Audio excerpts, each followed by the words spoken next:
விடை காணாமலேயே சென்னை கோயம்பேடு பேருந்து நிலையம் விடை பெறுது. 15 வருஷத்துக்கு ஒரு தடவை சென்னையில் பேருந்து நிலையங்கள் மாறிக்கிட்டே தான் இருக்கு. இதுக்கான காரணம் என்ன அப்படின்றது உங்களுக்கு தெரியுமா? அதை வாங்க இப்போ நம்ம பார்க்கலாம். சென்னைக்கு வெளியூர் பேருந்துகள் வந்து செல்கிற பேருந்து நிலையம் சென்னை பாரிஸ் கார்னரில் தான் ஃபர்ஸ்ட் இருந்துச்சு. இந்த பேருந்து நிலையத்துக்கு அன்னைக்கு அண்ணா சாலை வழியாக தான் எல்லா பேருந்துகளும் போயிட்டு வந்துட்டு இருந்தது. அப்போது அண்ணா சாலையில் ரொம்ப அதிகமான போக்குவரத்து நெரிசல் ஏற்பட்டுச்சு. சென்னையோட முக்கிய வணிக பகுதியாக அண்ணா சாலை திகழ்ந்ததால் மக்கள் பயணிக்கவே முடியாத அளவுக்கு அண்ணா சாலை இருந்துச்சு.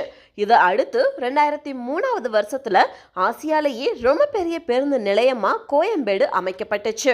கோயம்பேடை தேர்ந்தெடுக்க என்ன ரீசன் அப்படின்னா, அண்ணா சாலை வர வேண்டியது இல்லை, தாம்பரத்தில் இருந்து பைபாஸ் மூலம் நேரடியாக மதுரவாயல் போய் அப்படியே கோயம்பேடு போக முடியும் அப்படின்றதால வரவேற்பு கிடைச்சது.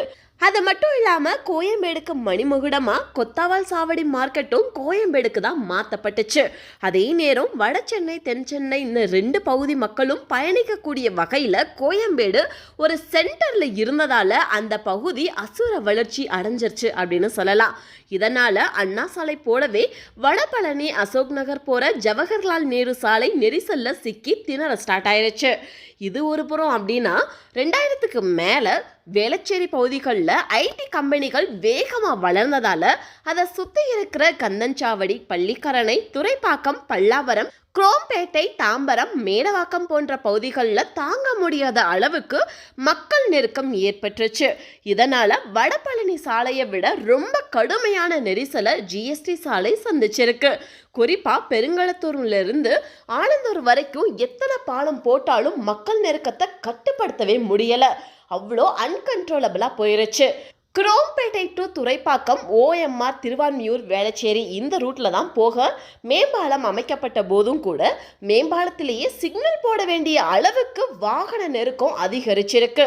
சென்னை நகரத்தை விட தாம்பரம் டு வேளச்சேரி, தாம்பரம் டு ஆலந்தூர் பகுதிகளில் வாகன நெருக்கம் ரொம்ப இன்க்ரீஸ் ஆயிருக்கு. மார்னிங் அண்ட் ஈவினிங் டைமில் வாகனம் ஓட்டவே முடியாத அளவுக்கு அவ்வளோ டிராஃபிக் அதிகமாகிருக்கு. இந்த சூழ்நிலையில் ஆம்னி பஸ்ஸும் அண்ட் கவர்மெண்ட் பஸ்ஸும் இந்த வழியாக தினமும் பயணிக்கிறதால ரொம்ப அதிகமான போக்குவரத்து நெரிசல் ஏற்படுறது ஒரு நார்மலான விஷயமா மாறிடுச்சு.